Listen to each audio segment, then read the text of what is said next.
What if you were connected to everyone in the world? How would your life change?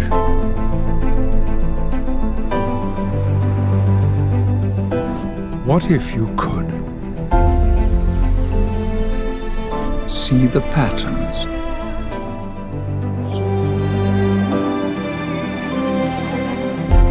see the beauty,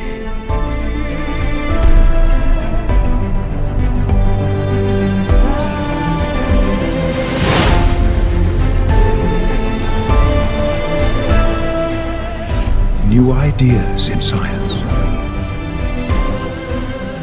deepen your connection to nature, to the stars, and to each other. Learn to see the world differently.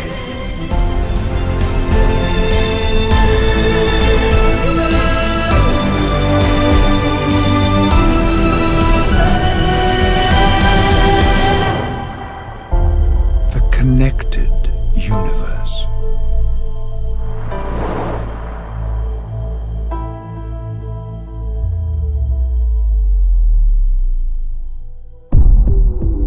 Do we truly see the universe when we open our eyes? Do we see the vast potential that's inside of us? First came fire, then came steel. And it wasn't long before we started asking some big questions. Who am I? Why am I here? Some of the greatest minds in our history, Pythagoras, Socrates, Plato, Rumi, Leonardo da Vinci, Michael Faraday, Max Planck, Nikola Tesla, and Albert Einstein all start to explore the big questions of life and our universe. Their collective work points to something very important, that we might be far more interconnected than anyone had ever thought.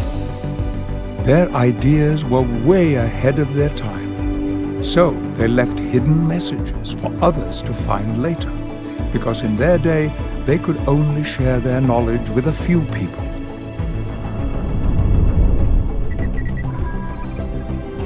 We live in an age where we can communicate to every point on the globe. We are all connected. But it's more than just a feeling. It's also a mathematical equation.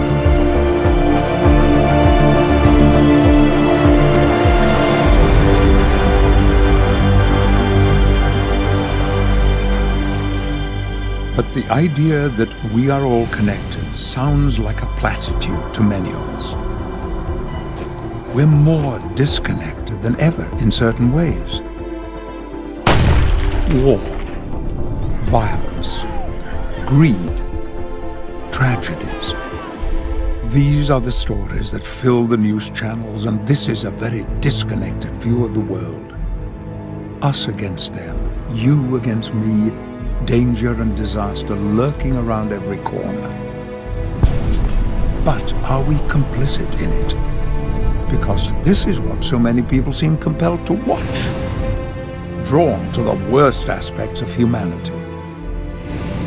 And then there's the ever-increasing pace. Why do we race through life so quickly, taking in disconnected message fragments with no voice, heart, or context? When we consume bite-sized pieces of information, it's very hard to imagine the big picture. Why does our world seem so frantic? Why do we spend so much of our time chasing money, career, intimacy, and possessions, with schedules so full, when all we really want is simply to be together.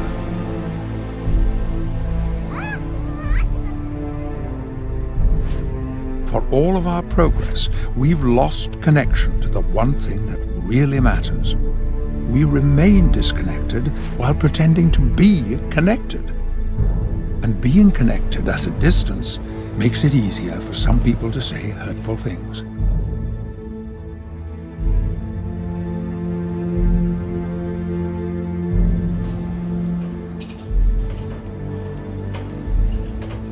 We have trouble staying connected to the ones we love, let alone the rest of humanity.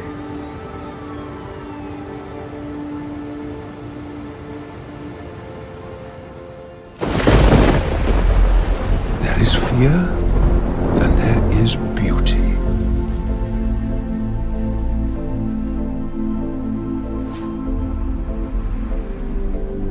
Which world do we want? How we connect with the world changes our experience of the world. There is hidden mathematics that underlies all of creation. Nassim Haramein believes the world is profoundly connected. Our universe is filled with mystery. Our planets, stars, and galaxies account for only 4.9% of the matter of the universe. So what makes up the rest of the universe? Is it dark matter? Is it dark energy? There is a large amount of unexplained energy in our universe. In 1992, the NASA Cosmic Background Explorer detected fluctuations in the background energy of the universe. To explore this mystery, we need to remember the words of Nikola Tesla. If you want to understand the universe, think in terms of energy, frequency, and vibration. There is a flow of the energy of the universe around you and a flow of the energy of the universe inside of you.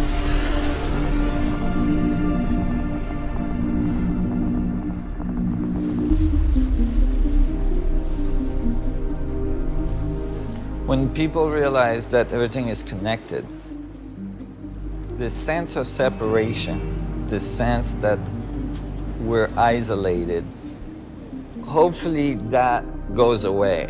And it's replaced with this feeling that we're part of this incredible creation in which everything is interdependent on everything else. And that everything is connected through this energy that's in the space. And then actually it's the space that creates matter and reality and them. They're part of the whole thing. And so that they can see the incredible potential that they have, the incredible miracle that it is that they're alive and that they're able to experience this interconnectivity with everything.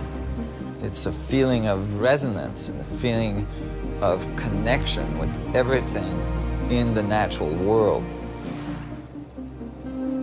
And maybe, just maybe, as a result of understanding this at a deeper level, they will start to understand themselves at a deeper level and understand the functioning of the universe at a deeper level,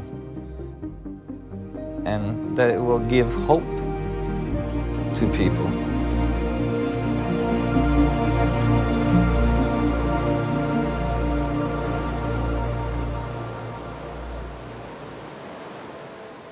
Could there be a scientific basis to the way we are all connected? Albert Einstein changed the world with one equation. Yet he knew that his greatest work, to create a single unified theory of the universe, was never finished. Einstein knew how important it would be to humanity if this could be discovered, and he kept searching for answers. But before he could solve it, he ran out of time. Others have built on the work of Albert Einstein in the search for a unified theory of everything.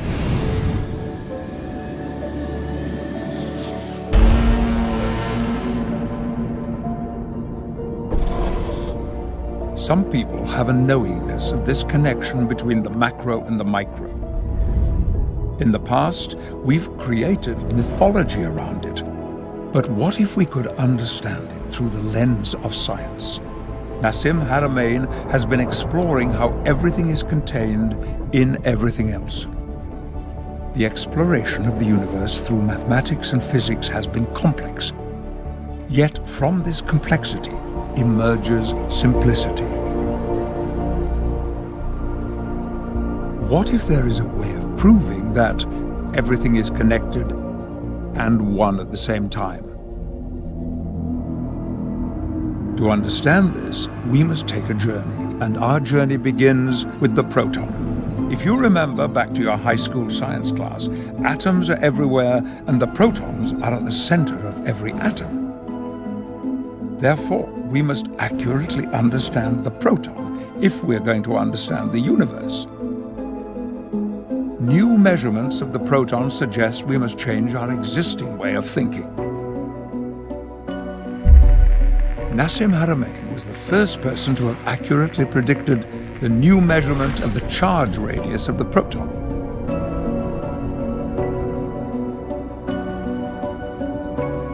The proton could hold the key to a scientific understanding of how the connection of the universe actually works. 1905. Einstein demonstrated through an example of a person traveling on a train the theory of relativity. He unified the separate camps of energy and mass with his famous formula. But later, a great divide in physics occurred when Niels Bohr and a group of physicists split off to explore quantum mechanics. They saw two worlds, a quantum world that describes the probabilities and the uncertainties of the very small, and the separate mathematics for the larger universe. Creating this division led to a very disconnected way of thinking.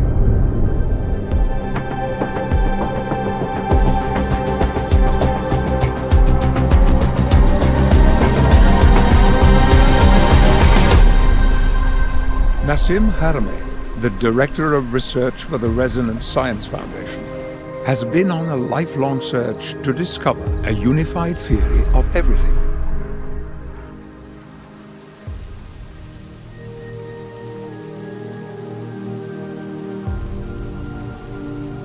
My passion for learning never subsided. As soon as I left school, I got more passionate than ever about understanding the universe, studying physics and mathematics and so on, to try to describe it better and eventually to write a unified view of physics. To me, it was critical that we understood the source of reality. We come here and we experience this life, and most people don't ask, like, how did I get here? What is this life? How am I moving billions and trillions of atoms around? I was exploring all this for my own personal satisfaction. It really wasn't to get a master's degrees or a PhD in some institution. I knew that if I went to the institution, I felt I was going to be restricted. I knew I was going to be given very specific concept that I would have to go with. I didn't want that. I wanted to be completely free to think what I wanted to think as I explored. It led me down a very specific road. Certainly some of the things I thought turned out to be wrong, but eventually I started to home in on the stuff that worked together, and I found something, I think, very fundamental and very profound.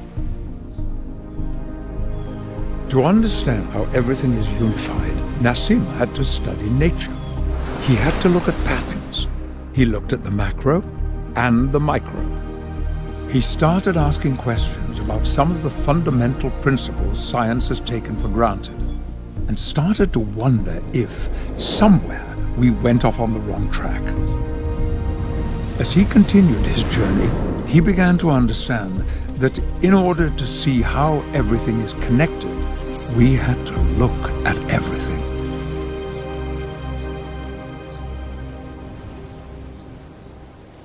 Everything we experience as reality is actually made up of 99.99999% space. The little part that's not space, or the little part we define as something, the material world, is actually just a little oscillation,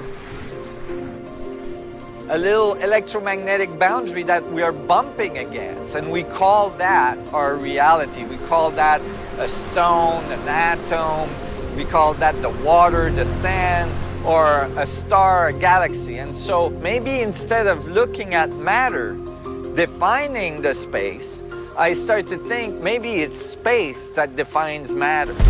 It is fascinating to realize that if you remove the empty space in every atom of every human being on the planet and compress it all together, all of humanity would fit into the size of a sugar cube. Granted, it would have the density of a neutron star and weigh approximately 478 million tons, but this helps us to visualize the importance of understanding that every one of us are made of mostly empty space. But as it turns out, that space is not empty. It was found that space-time at the quantum level is fluctuating with intense energy level, full of dynamic energy components. We are not only talking about the space outside of our planet, we are talking about the space inside. Each and every atom of your body, every single human on this planet has this in common. Regardless of race, color, or religion, we are all individual beings, yet this dynamic energy of the universe is constantly flowing through all of the space inside each one of our atoms, connecting us all. This helps us understand the profound quote of the Sufi poet Rumi, who said, "You are not a drop of water in the ocean, you are the entire ocean in a drop." You can literally feel the force of the universe inside you and flowing through you, connecting you to everything, because you are a part of everything through this dynamic energy. The great theoretical physicist John Archibald Wheeler, a colleague of Einstein, said, "No point is more central than this, that empty space is not empty. It is the seat of the most violent physics." The theoretical physicist David Bohm explained, "Space is not empty. The universe is not separate from this cosmic sea of energy." And Albert Einstein said, "Physical objects are not in space, but these objects are spatially extended as fields. In this way, the concept of empty space loses its meaning." This underlying background energy that exists everywhere in space is described in physics as the vacuum.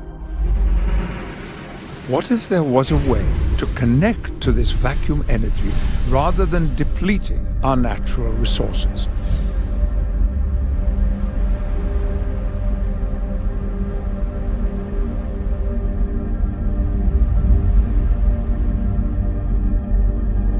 Humanity is on a course that's unsustainable.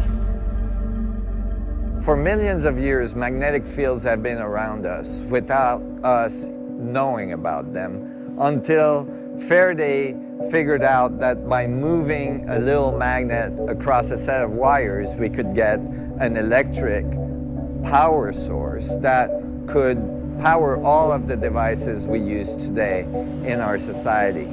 Now we are discovering there is another invisible field at the source of the material world that is all around us and in large quantities. And by learning how to tap into its structure, we could power our world for generations to come. Scientists from around the world are looking for a solution to tap the vacuum energy that is all around us. And it is important that they succeed. Current wars and potential conflicts of the future will be fought over resources like oil and water.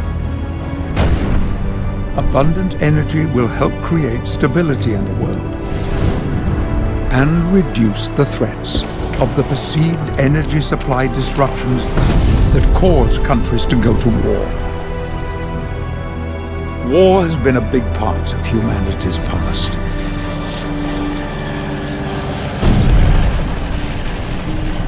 But does it need to be a big part of humanity's future?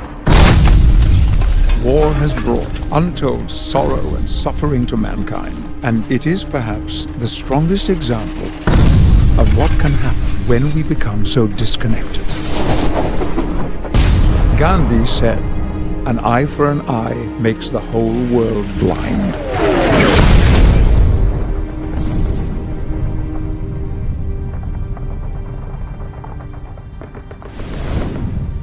With our modern capacity to wage war, there can be no victors. Gene Roddenberry, the creator of Star Trek, once said, "The strength of a civilization is not measured by its ability to fight wars, but rather by its ability to prevent them." Learning how to harness this vacuum energy all around us could have profound implications, but it will require a paradigm shift. Some of the greatest advances in science have come from people with the courage to pursue ideas that challenge the accepted wisdom of the time. It was common for these new ideas to meet with rejection at first. Galileo was imprisoned. People resisted Faraday because he had limited formal education. And do you know what happened when Einstein published his great works in 1905? Nothing happened. People didn't connect to his ideas. The only person who really saw what Einstein had done was Max Planck, who would become the father of quantum theory. Pursuing an independent path outside the academic world has been extremely difficult. It has been painful in many circumstances. The feeling of continuously being rejected, of not being understood, the constant interaction of fighting preconceived ideas has been a long road. However, it has forced me to be more accurate, to continue digging deeper, and to be extremely careful about my calculations and how I bring them into the world. So it has served a certain purpose.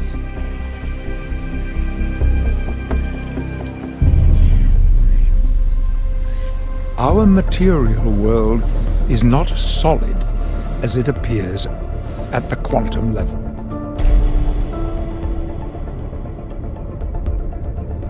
As Tesla put forth nearly a century ago, we need to think of the universe as energy, frequency, and vibration, not as solid physical forms. We're not dealing with little billiard balls. We're dealing with waveforms, oscillations in the vacuum. Just like when we throw rocks into a pond and the rings come out, the rings can intersect and it doesn't destroy the waveform of one of the rings or the other. The two just intersect. And so that the spheres, the little vibrations of the vacuum are intersecting, and it is the holographic structure of space-time itself. It is the interference pattern that encodes the information of the whole universe in every point. The idea of a holographic universe was first put forward by physicist David Bohm advanced by Gerard de Hooft, then later expanded by Leonard Susskind. It was inspired by new understandings of black hole thermodynamics, that the information of the black hole is present on the 2D surface of the black hole, known as its event horizon.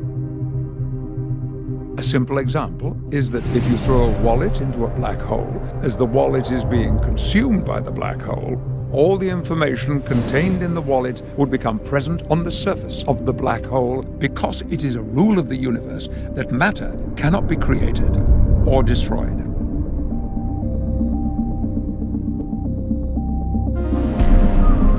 Holograms are created using lasers to capture and encode the information of an object in the form of an interference pattern. The light reflected from the object is combined with that of a reference beam to create an interference pattern which can be retained on a photosensitive surface, creating a complete image that can be viewed in its entirety from all angles. The information of the whole is present at every point. When the hologram is cut in half, the complete image is present on both pieces. When it is cut again and again, every piece still contains the representation of the whole image. It is not the actual object, but a representation of the actual object in every piece. Nassim Haramein believes that the representation of the universe is encoded by the interference pattern of the fluctuation of space-time on the surface of every proton. The difference from the static hologram example is that the holographic information encoding is dynamically happening at every microsecond at every moment, and it is constantly flowing throughout the universe.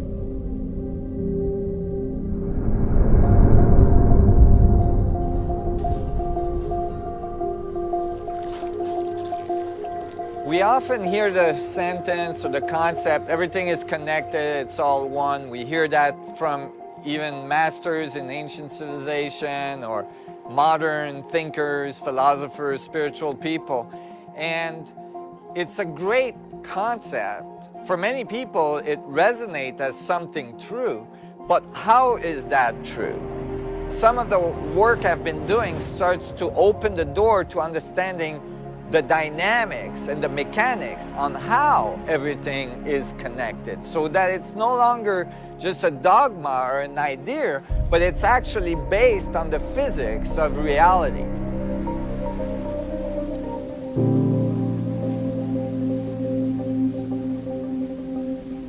When I look carefully at the natural world, I found high level of coherency, high level of geometry, and as well this interconnectivity, this interdependency of all things with other things.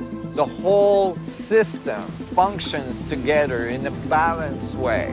And I started to wonder, what is the source of this self-organizing system?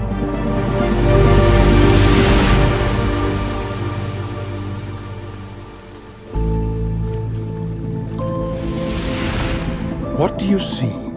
It depends on how you look. You could scan around an object and study it. Then you could look more closely using a microscope to isolate each part. In this instance, you would see millions of fibers and could spend a long time studying them. When you look too closely, you only see part of the picture. It is when you pull back that you see the part each fiber plays and how it is related to the others, and then the bigger pattern emerges.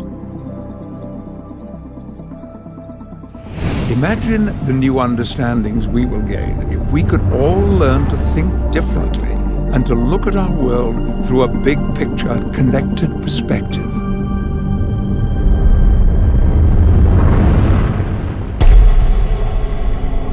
Einstein believed that geometry was a key in the search to understanding the unity of the universe because it represents the relationship between things.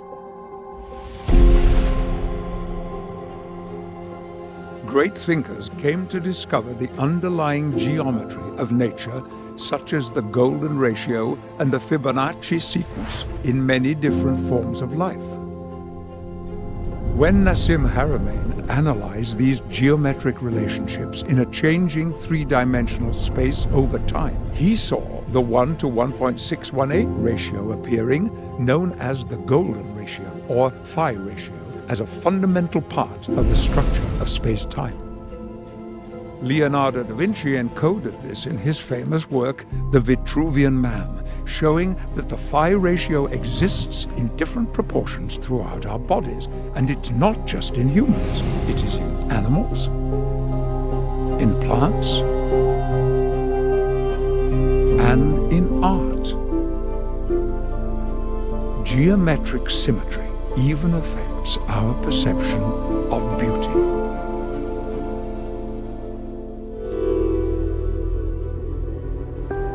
Spending time in nature teaches us that everything is interconnected and everything is interdependent on each other.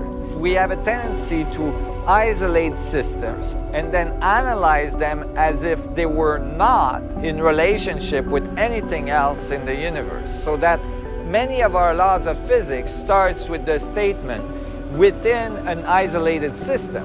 But then if you look up isolated system in a physics dictionary, you find that no such thing has ever been found. That is, nothing can be isolated completely from everything else in the universe.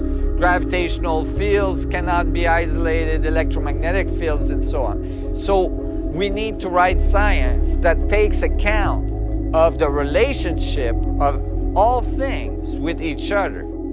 And I think if we want to find the fundamental principles of creation, we have to experience nature from an experiential base. And then the mathematics should come together simply and show beautiful results.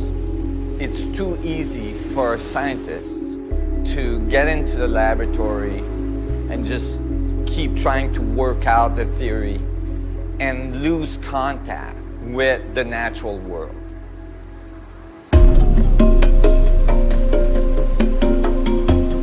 When I'm out there surfing, I'm actually constantly being connected to these fundamental patterns of nature.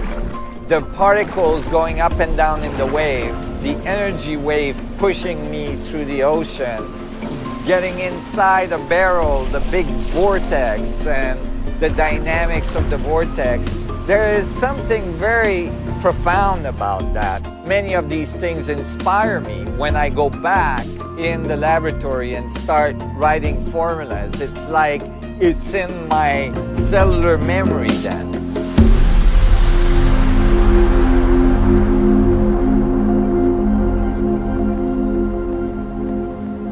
For many of us in cities, nature is but a faint memory. We are overrun by our technology. We give such importance to our digital reality that we sometimes ignore our physical reality at great peril. And it takes up so much bandwidth, affecting our performance and our well-being. We've let the noise of technology drown out our inner voice, which Nassim believes is the source of inspiration. We need to occasionally disconnect in order to reconnect.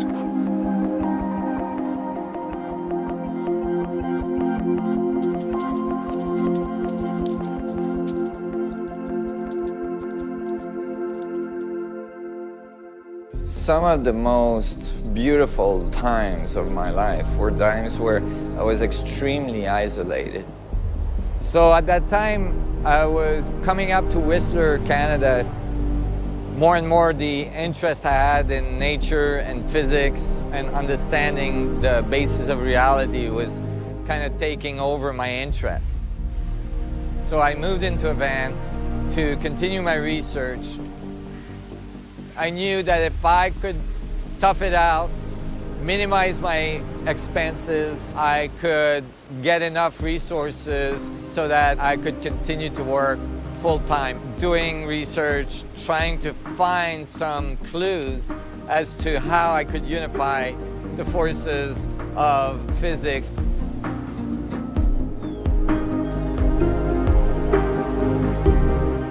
And I was in this amazing research zone where information was just flowing through, and I was researching, I was finding more and more information, and the pieces of the puzzles were coming together, and moments after moments of illumination. Oh my God, oh my God, oh my God, one after the other, and it was just so beautiful. It was the most transformative experiences of my life. And most of the physics I wrote here. Of course, it took me some 25 years to flush out the math for it, but I knew I was onto something very early on. I was learning advanced physics, and I was coming to very specific conclusions, and then I was decoding ancient texts and ancient traditions that were completely confirming what I was coming up with in advanced physics, and how the world comes to be, and how the material structure exists. And many of these civilizations where these ancient symbols were present had numerous, thousands of different, very strange anomalies. Some of the things that are found around the world are not even reproducible with all the technology we have today. I felt that in these symbols, in these secret geometries, that these pointed to very fundamental understanding of the structure of space, of how matter is created, and how gravitational field can be controlled. It was my intent that the theoretical studies I was making would eventually lead to advanced technologies that would allow us to control gravitational field and electromagnetic field in such a way that it could transform our civilization. Many in the Western world misunderstood the teachings of the Mayan culture and thought December 21st, 2012 was going to be the end of the world. However, the Mayan elders have said directly December 21st, 2012 wasn't the end of the world. It was just the end of the old cycle. Now we have the chance for a new beginning, a new era of connection, new understanding, and interestingly, on that day, December 21st, the end of the Mayan calendar, Nassim Haramein sent his paper to the Library of Congress, which for the first time ever connected quantum and cosmological physics. And the result of my equation was the exact gravitational mass of the black hole. That is, if I solve Einstein field equation to figure out the mass of a black hole, I would get the exact same result. So all of a sudden, I knew from the beginning of this exploration that I found something profound. If space is what's connecting everything, if space is what everything emerged from and returned to, then space is the great organizer. Space is the thing that connects all things, that gathers the information of all knowledge of every point in space.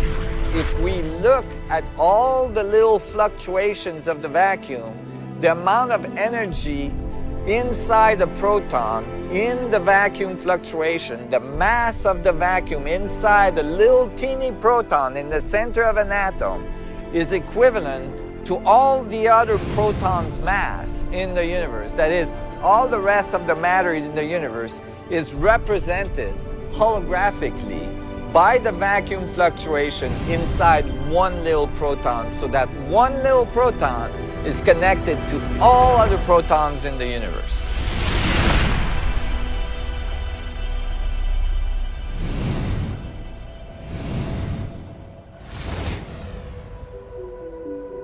Nassim's calculations seem to present evidence that our universe is holographic in nature. Another big question in our effort to understand the nature of things: is the universe random?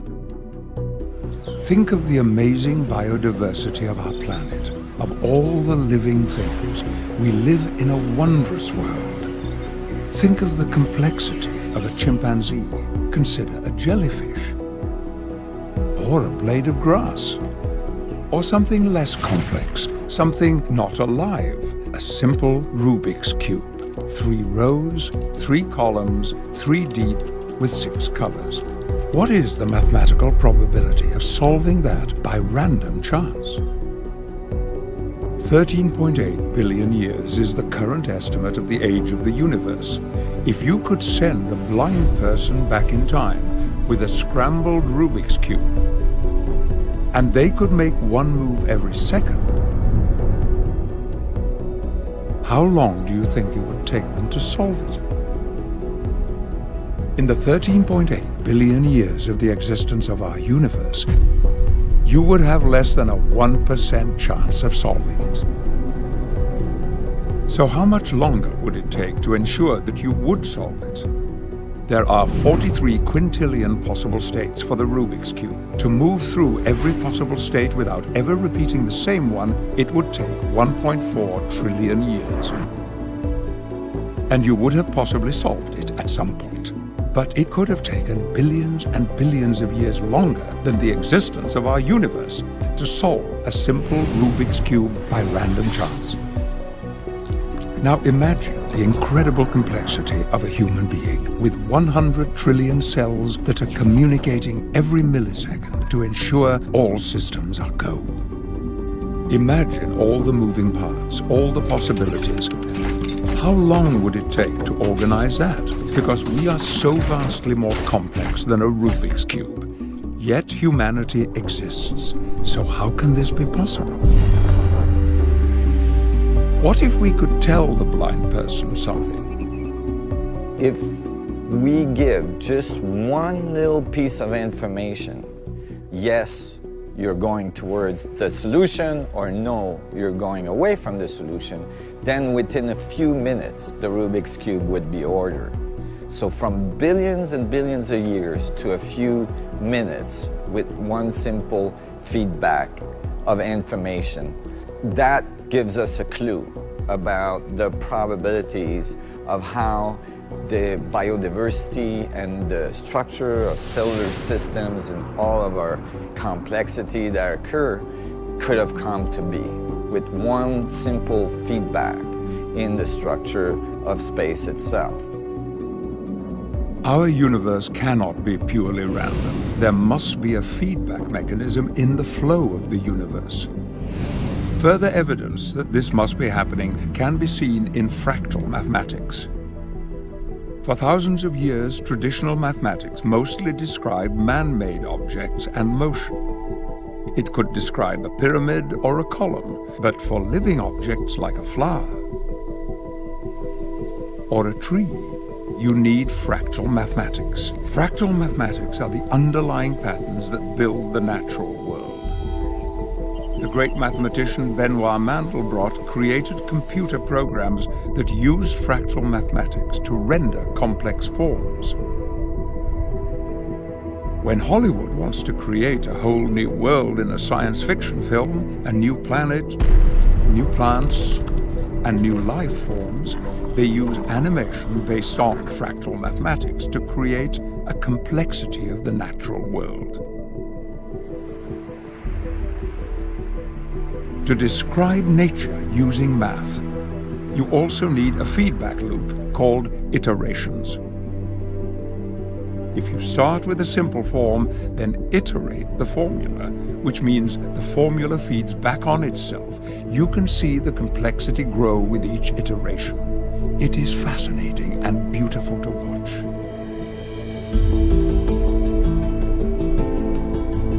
When you make tiny adjustments to the formula or to the base form, you can create vastly different results. The possibilities seem virtually limitless. Witnessing this incredible variety and complexity helps to understand the vital role that the feedback mechanism plays in our universe. What is consciousness? What is the experience of being self-aware? In order for such thing to occur, there must be a feedback of information. For instance, you looking at yourself in the mirror, knowing it's you. What if consciousness is actually a function of how space feedbacks on itself, which would be a dynamic that could generate self-awareness. Us feeding information to the structure of space-time, and space-time feeding information back in terms of our experience every day. This feedback mechanism could be the source of the self-organizing system that we see all around us at the biological level, and eventually becoming self-aware or conscious. This being the very extension of space-time looking back at itself and learning about itself.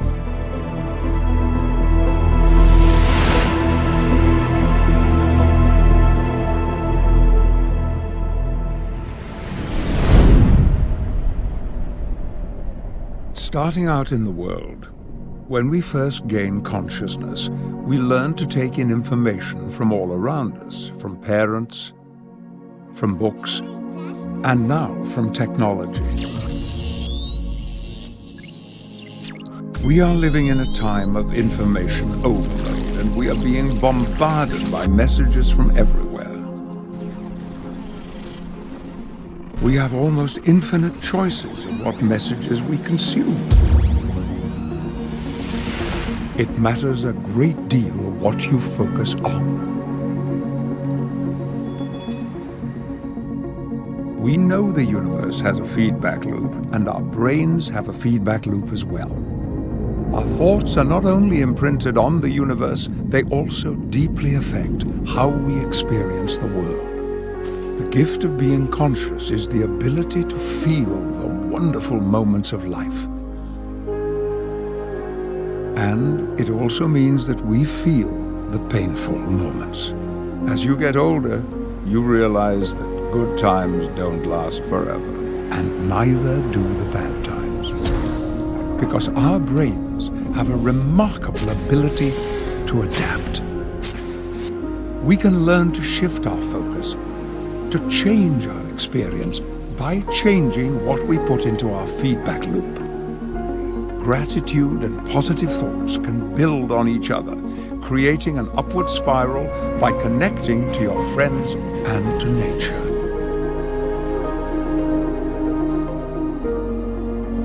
You have the power of the universe inside of you, and you can overcome anything in life.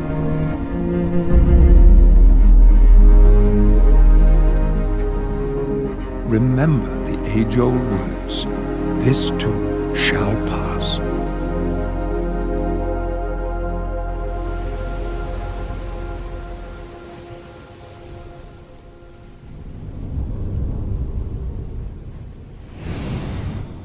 As an individual, you put your thoughts and intentions out into the universe. And through the feedback mechanism of the universe, the collective energy of everything flows back into you.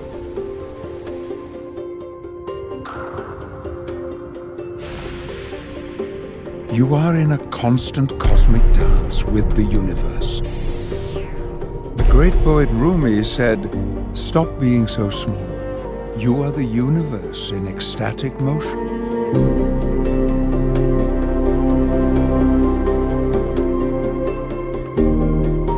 As individuals, we are powerful, but we have even greater power when we dance together, when we collectively focus our energy, when we share and focus the flow. The flow of energy is real and we can feel it.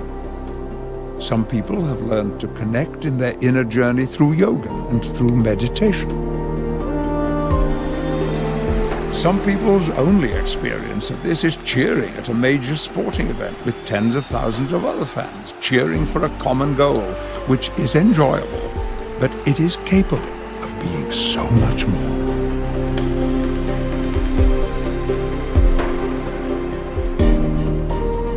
Humanity is able to accomplish amazing things if we come together on a global scale to create positive change and elevate our collective evolution.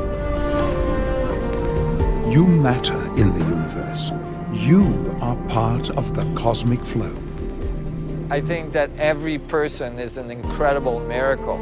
and every person is critical to our evolution.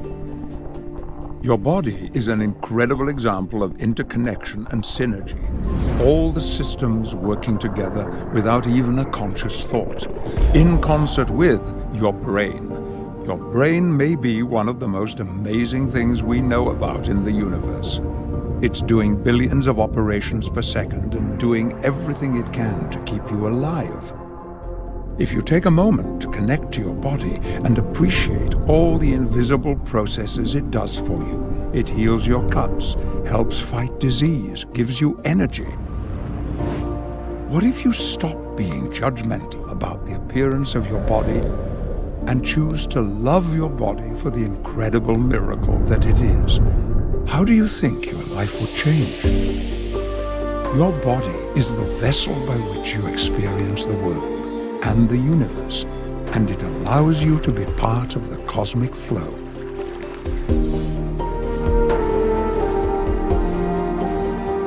If people understood the miracle that they are, they would never be down on themselves. They would never feel like they are, less of. They would realize that they're part of an incredible will work of nature that they have access to, and that they have power in this universe. They can do things, they can transform things, they can transform themselves, and as a result, transform the universe.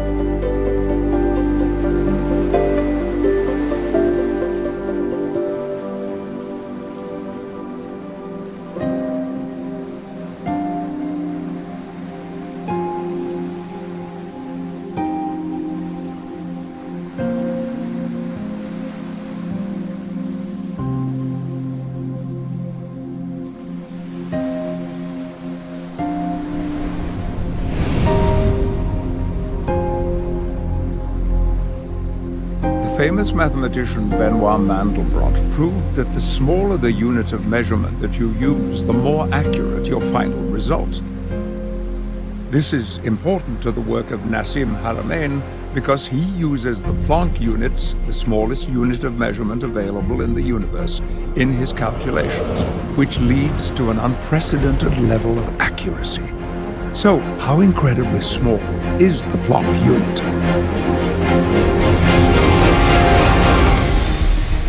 In order to give you a conceptual notion of the relationship in size between the Planck and the proton size, if the Planck was a little grain of sand, then the proton would be the size of the distance between the Earth and Alpha Centaurus, an enormous bubble that spans large amount of space, some 4 light years across.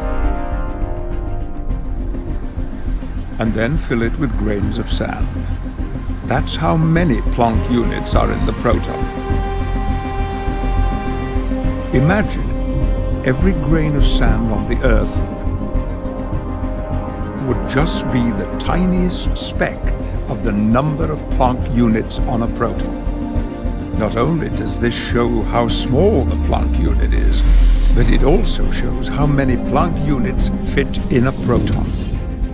Haramein calculated that all the little Planck pixels add up to all the information of all the other protons in the universe, and that the fluctuation of the Planck oscillators creates the information network that the universe uses to get constant feedback.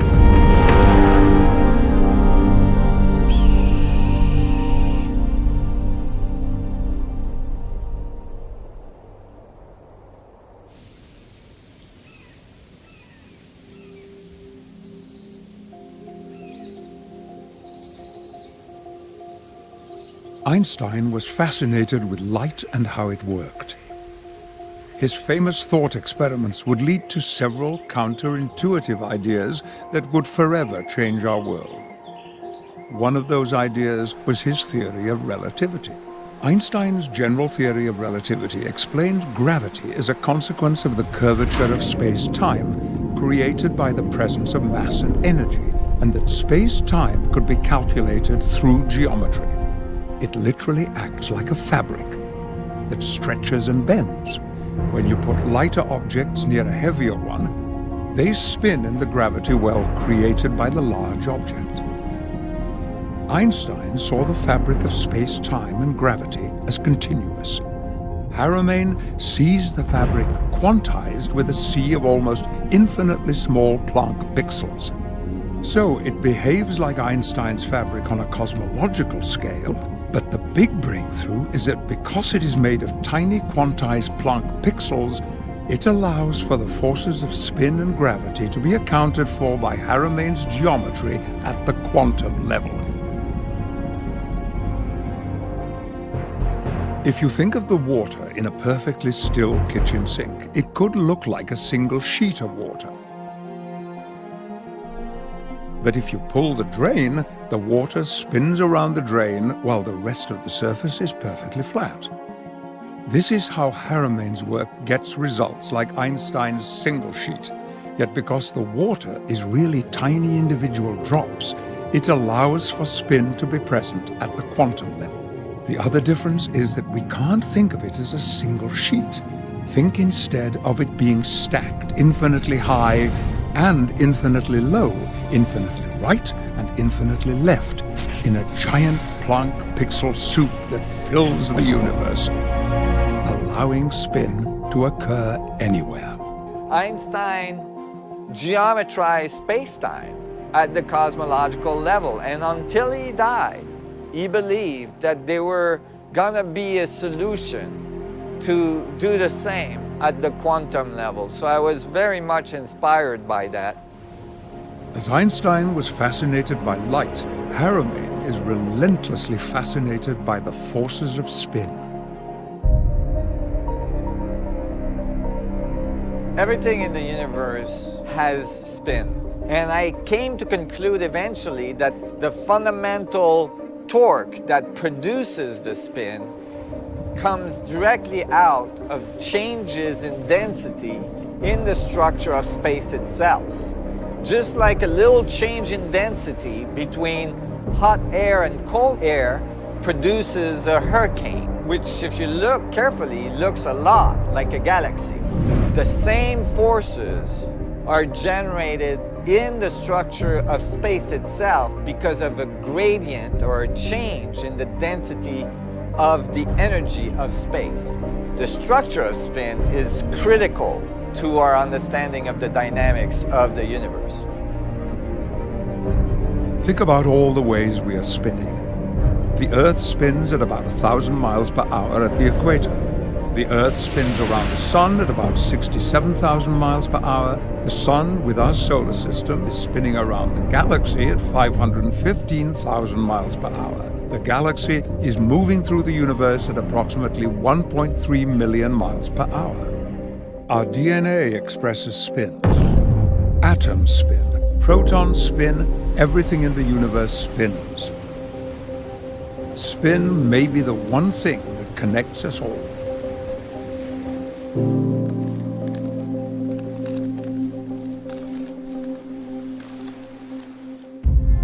We are living in a universe where everything inside of it spins. Seeing the interconnection of all spinning things made Haramein look at gravity in a different way. Gravity is one of the most mysterious forces in the cosmos, which is why so few quantum models include gravity. This is part of the reason for the disconnect between the quantum world and the cosmological world. Haramein asked the question, where is the best place in the universe to observe the most intense interaction of the forces of spin and the force of gravity? The answer? The edge of a black hole. Haramein has studied the possible connection between the forces of spin and the forces of gravity being intertwined at a quantum level. The spin dynamics of the structure of space-time itself is what produces what we call the black hole.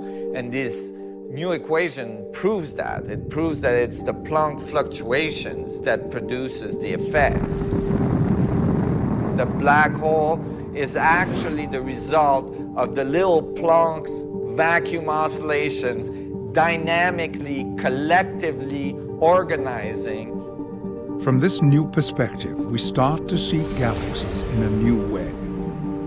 Haramein's theory predicts that there may be a supermassive black hole at the center of every galaxy. It would be almost like spinning a coffee in the morning, where the coffee is completely black, a very dark black coffee, and you can't actually see the spin very well. But as soon as you put the cream in the coffee, all of a sudden the spin appears. Like the stars and the dust and the electromagnetic radiation in a galaxy makes the spin that's already present in the vacuum apparent to us. And we go, oh look, there's a galaxy with a black hole in the middle, where the black hole and the structure, the spinning galaxy, are actually present prior to us being able to see it. Universal black holes, these huge giants in the middle of galaxies and quasars and so on, are actually the same dynamics inside a teeny object we call an atom. And that when we're looking at a proton or the nucleus of an atom, we're looking at the same structure, the same dynamics of black hole, but in a very teeny object. Leonard Susskind, the director of the Stanford Institute for Theoretical Physics, who is best known for having won the black hole war with Stephen Hawking on the information paradox, stated in a mini-lecture series that there is no sharp separation between particles and black holes. Many physicists, including Leonard Susskind, are independently exploring new understandings of black holes. Haramein's proposed connection between the black hole forces and protons could prove highly significant. We're made out of these objects. We're made out of protons and atoms and molecules and all this, and so it would stand to reason that the same kind of dynamics should be found even at the biological level. And that is what creation is. It actually emerges from the vacuum through the black hole structure into our reality.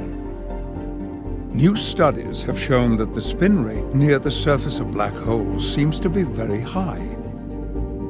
They spin close to the speed of light. His theories from 20 years ago predicted that result. These are all components that tells us that the black holes are not the result of the material world, but maybe that the material world is the result of the dynamics of black holes.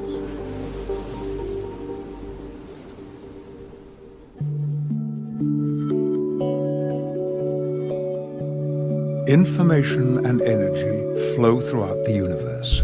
For many people, the science of the interconnection of the protons is exciting because it resonates with the feeling of the connection of life. We feel the connection of life very deeply with our loved ones, our families, our pets, with the animals, with the amazing flow of nature and our connection to the natural world.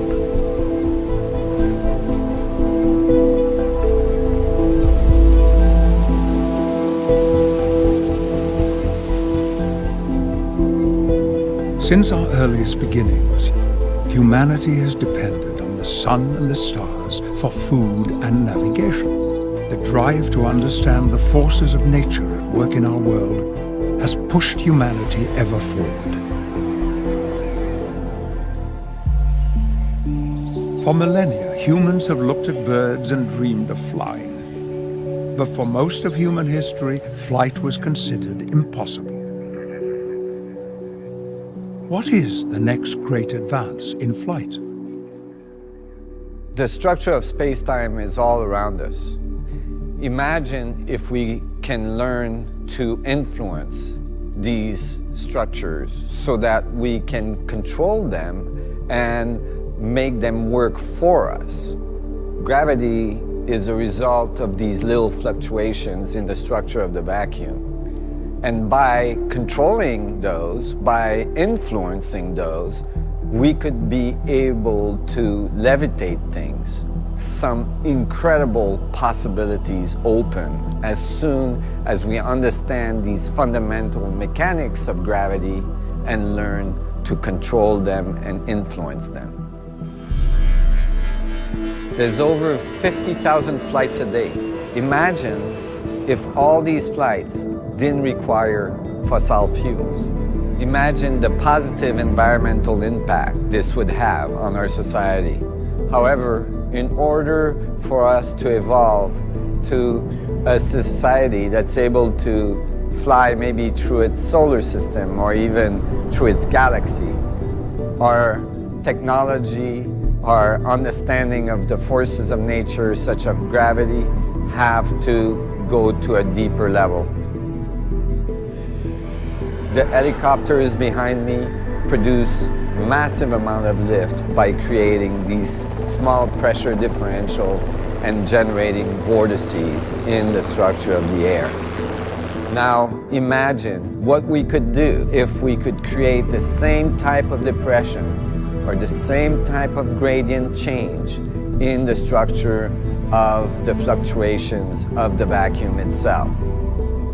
The space would curve and generate what Einstein described as gravity in space-time curvature. By doing so, we could control the gravitational field.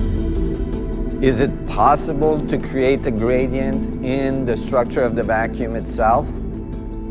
We already do this with the Casimir effect, where we create a little gradient between the two plates that forces the plates to get pushed together.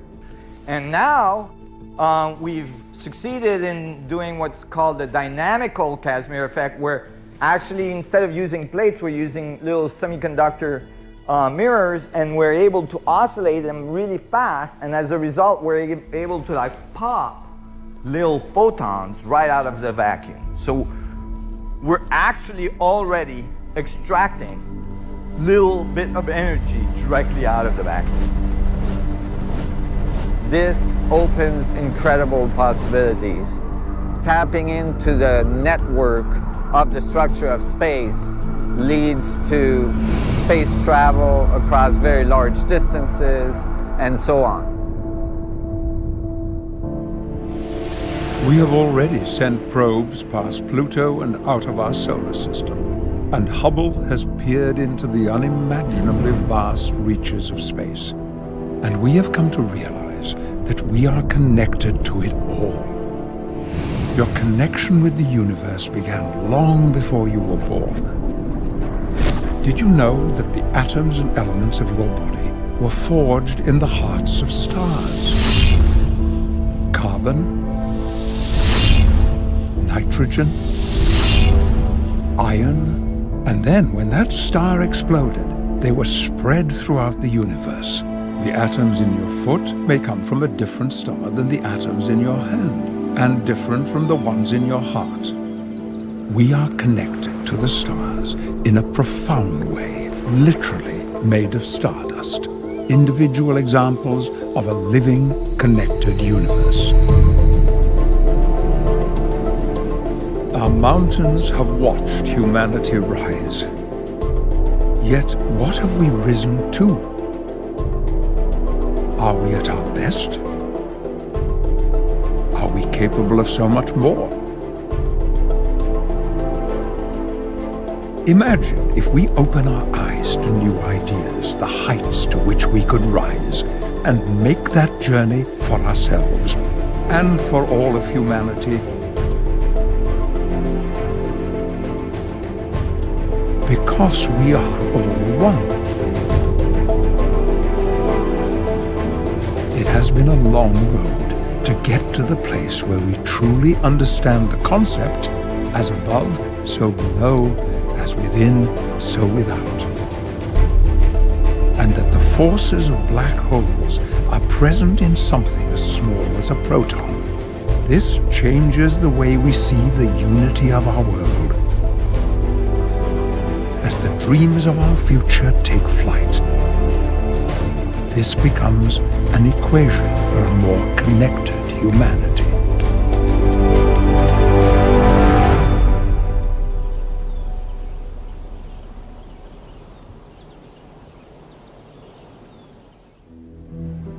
Einstein believed that a unified equation should be beautiful in its simplicity, containing no free parameters. This is Nassim Haramein's equation. It contains no free parameters, and it solves for mass and gravity, both at the cosmological and quantum scale, with simple geometry and algebra. I took the radius, I calculated the surface, I calculated the volume, and then I divided by the little Planck spheres to figure out how many is inside and how many is outside. So that the outside was denoted as eta in our paper and the inside as capital R. And then I just did R over eta. I just looked at the relationship of the inside information to the surface horizon information. And I got a ratio. And eventually, I multiplied that ratio by a mass, the Planck mass.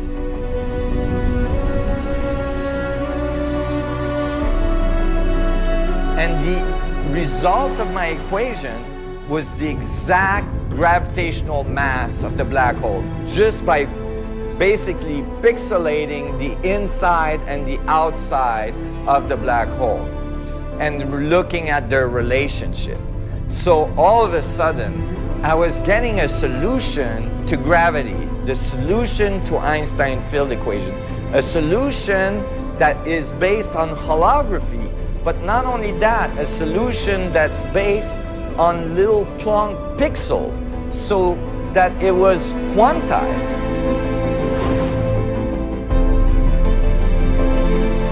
Einstein said we can't solve problems by using the same kind of thinking we used when we created them.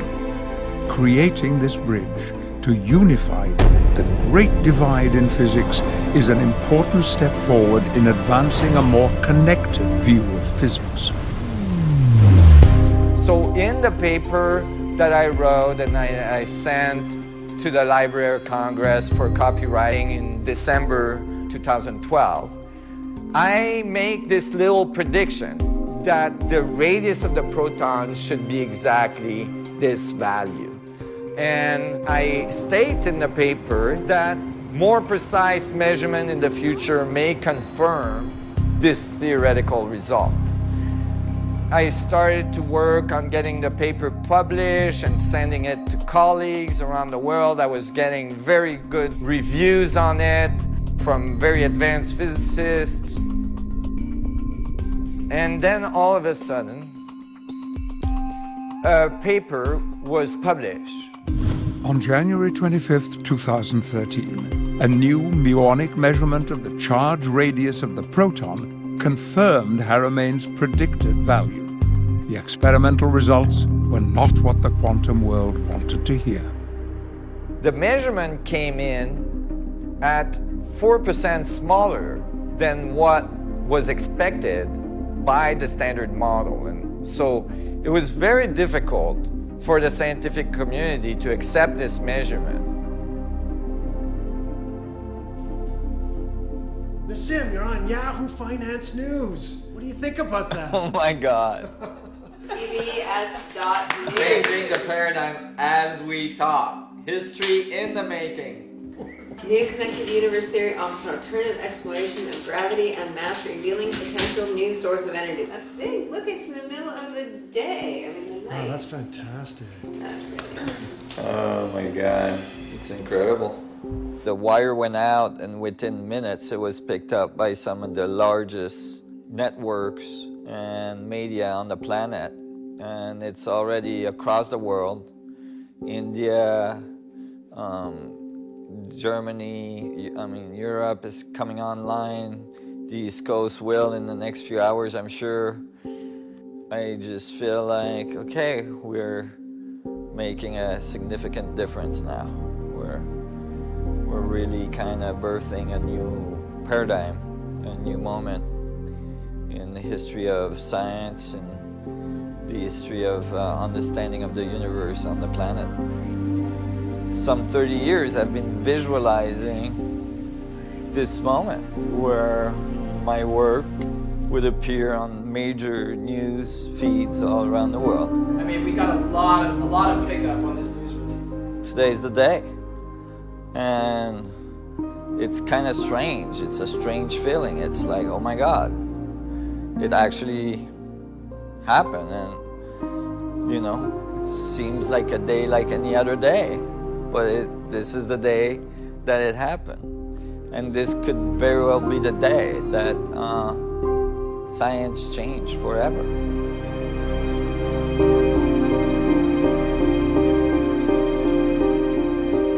But so far, it hasn't been the day that science changed forever. Looking back through history and physics, this is a pattern that has been repeated time after time after time. Someone comes up with an idea that later will become standard, but at the time, nothing happens. And sometimes there is massive criticism about the idea because it's a different way of thinking. We are only now discovering some of the unpublished works of Sir Isaac Newton. He didn't share all of his work because it went against the religious dogmas of his time. It's a little bit like steering a large ship. The wheel gets turned, but there's no immediate change of direction. In the world of physics, it can take years. After he first published his paper, Haramein was invited to share his knowledge with one of the largest laboratories in the world. However, when the administration found out about it, that invitation was cancelled because they were focused on looking for a solution in a different way.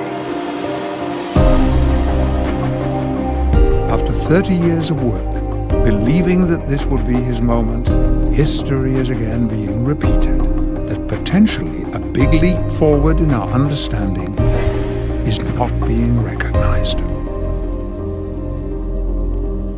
What I'm most afraid of is that the world will misinterpret what I say, misinterpret who I am, and continue on their self-destructive path they are on today.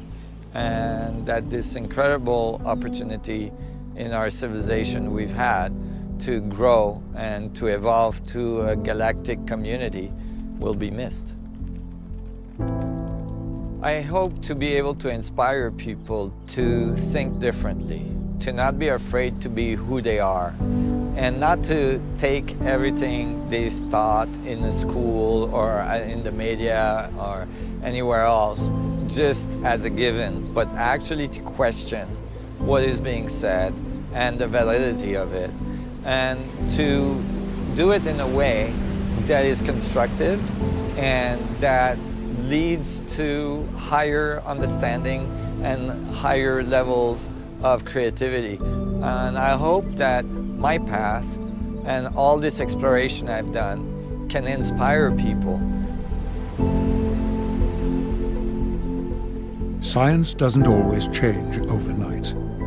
The Greeks theorized about the existence of atoms 2,000 years before we could actually detect one.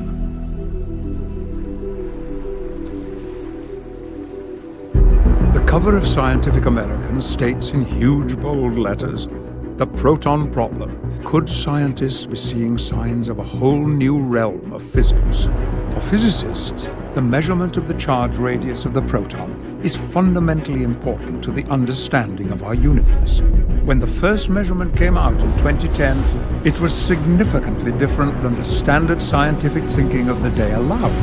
They said there must be a mistake, that there must have been an error. So when a new measurement was done using heavier muonic particles, which would allow for even greater accuracy, the results were even more shocking.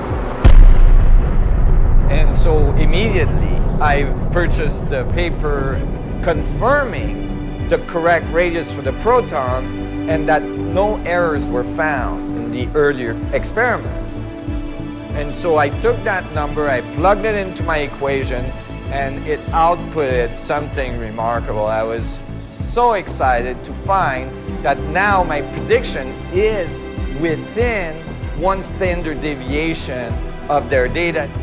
And so evidence is supporting that actually our theoretical result might be the exact radius of the proton, and experiments are slowly creeping towards it, confirming the theory very strongly.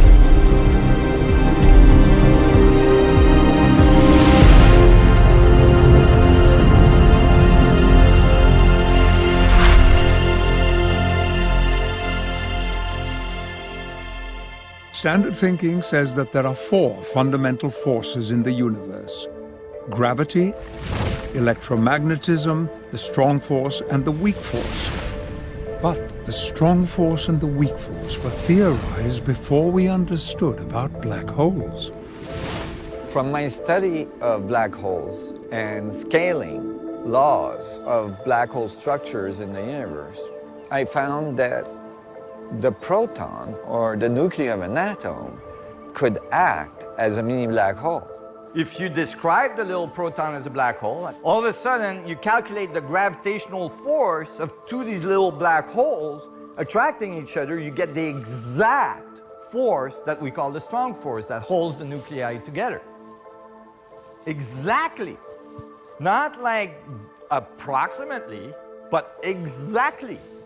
The strong force, that force that we actually invented out of nowhere because we didn't know how the protons held together, because they're positively charged, right? They're supposed to repel. So when we discovered that, we invented a force to force them to be together. And we said gravity is too weak to do the job, so we invented a new force. And since then, we can't get gravity and the strong force to like be nice to each other. And that's because we invented one of them. Since then, we've ran like supercomputers night and day, billions of dollars of investment in supercomputing power to try to find an analytical solution to the strong force, to LQCD. Zero solution has been found to this day.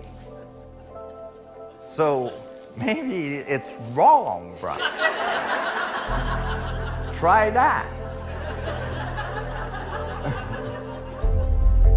Because these little protons are spinning very rapidly, when we move them away from each other, this very strong attractive force drops off very rapidly, which is what we call the Yukawa potential. Out of the geometry emerge an exact solution to the force necessary to keep the protons together. And out of that came out the spin of the protons.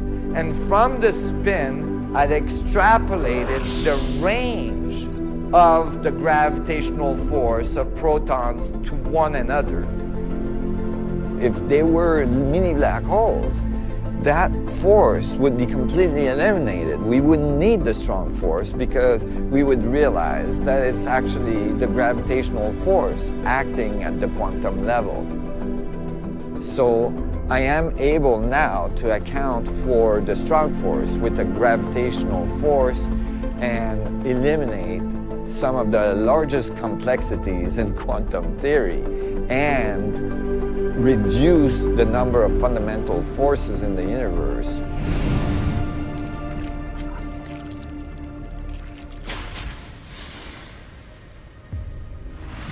What really keeps me going, this amazing transformation I can see when a person realizes that they're connected to everything and that they matter in the universe. We live an imprint as we go in our daily life in the structure of space-time itself, that we're informing the structure of the vacuum, and so that nothing would be the same if we weren't there. We're actually participating in this incredible complex will works of nature, and that the communication of all the things in it is occurring through this imprint that we leave on the structure of space-time as we go along, as we interpret what we see and how we feel. And so we have a responsibility in our interpretation and our feelings and our behaviors in what we are feeding the universe. So what do you want your imprint to be? You have the power in every moment of every day to choose how you feel and to choose how you show up in the world. Your choices matter in your own life and the lives you affect all around you. We can look at the world through the eyes of a child again, be filled with wonder, imagine, create, explore, and question.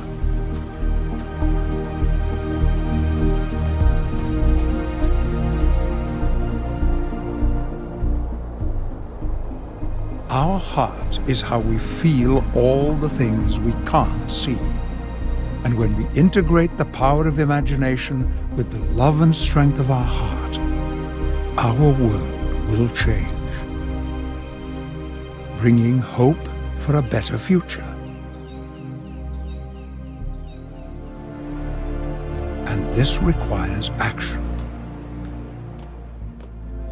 We already know about the feedback loop of the universe that creates reality. But there is also a powerful global technological feedback loop in the form of the internet. We consume content, but we also contribute content. Status updates, pictures, tweets, blogs, and we like, we react, we comment, and we share. This is a perfect example of a feedback loop. We live in an age where we can help each other solve problems like never before. One person has a problem, solves it, posts it, and we can all benefit from it with a few clicks on the web.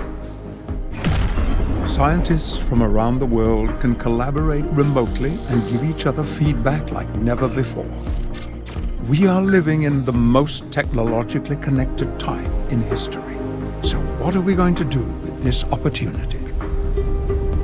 Technology is a double-edged sword, and it can cut both ways. Many people think technology alone holds the key to creating a better future for humanity. But there is more to it than that. It is the consciousness with which we create and wield that technology that will significantly impact our world. And the choice is ours. We can choose to do more than just use technology to understand the mechanics of the heart. We can choose to listen to our heart, to connect to it, to be inspired by it, to learn to follow it, and to learn to use it to the fullest. Our heart is part of our grand connection to the universe. Together, we have the power to raise consciousness globally. We can make kindness go viral. We can actively contribute to creating a world where we focus on the good. We can renew hope, create solutions,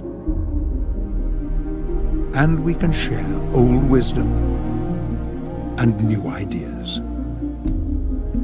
It would be hard to explain to someone 40 years ago the incredible impact of the simple connectivity of the internet and how it changed nearly every aspect of our lives. It is hard for a young person today to imagine how the world used to be, because everything is changing so fast. Can you imagine what the future will be like in 20 years? Where will science take us? What will our technology look like? What will we learn when we stand inside a virtual reality proton and observe and interact with 3D visualizations of real-time experimental data? It's really exciting to see the interest that this new theoretical understanding is bringing. We're collaborating with industry and have now state-of-the-art laboratories to produce technological advancements that are critical for the evolution of our planetary system and our society, including energy production, gravitational control and all these things. So a lot of incredible things are happening, and we're making great strides in achieving a whole new level of understanding of our universe, ourself in it, and a whole new level of technology to go along with it. It is estimated that human knowledge took 1,500 years to double for the first time. Then by 1900, it doubled every 100 years. By the 1940s, it doubled every 25 years. And in 2013, it is estimated that it doubled every 13 months. And that time span continues to get shorter. But knowledge alone isn't wisdom. Leonardo da Vinci said, "Learn how to see, realize that everything connects to everything else." From this place of connected understanding, he became very prolific across multiple disciplines, making innovations in science, in anatomy, in biology, in engineering, and in art. Da Vinci and the other great masters have shown us that we no longer need to go through life with blinders on and look at things as separate. We can all learn to expand our vision and see the beauty of the connections that are all around us. And we can build bridges connecting our different disciplines and integrate our knowledge from a higher perspective. Those very important moments where you read something or you look at it, a theory that's being propagated by the establishment. You have a choice to accept it as a truth and completely ignore what may be going on inside of you that may be saying something different. Or you might reflect on what you've learned, take what you think may be correct, and maybe see how you could add your view to it to transform it. For the last 30 years, Nassim Haramein has been willing to ask questions and explore new ideas, and this journey has yielded ever further advances. Now, his work with Dr. Amira Val-Baker has led to being able to extend his holographic mass solution to accurately predict the mass of the electron, the hydrogen Bohr atom, and all the elements of the periodic table that make up our physical reality with an unprecedented level of accuracy, 1 order of magnitude more precise than the standard approach is able to predict. All of these innovations are yet another step closer in helping us to usher in a new era of unified physics. We live in a time of great possibilities. We're all in this world together, and we are stronger together than we are apart. We have the opportunity to unify, to imagine the change we want to see in the world, to advance our collective evolution and advance our approach to science.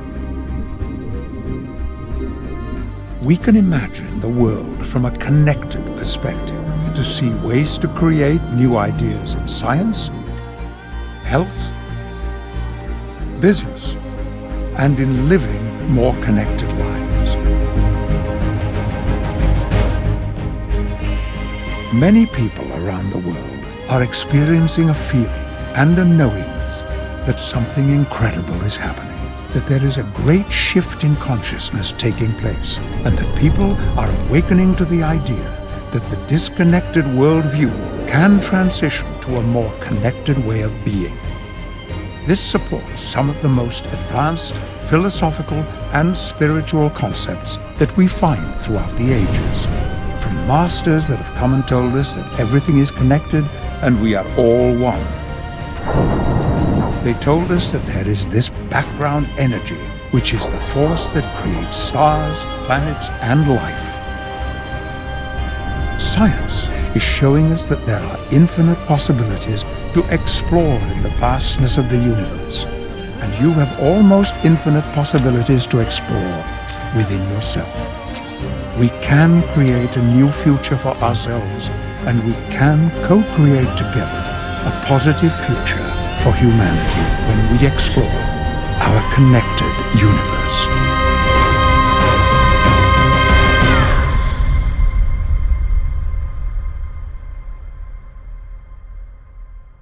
Shalom,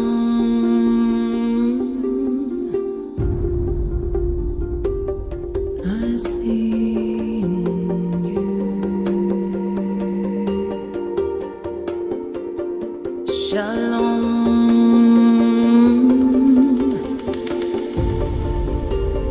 I see in your eyes all of me finding you.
De sol,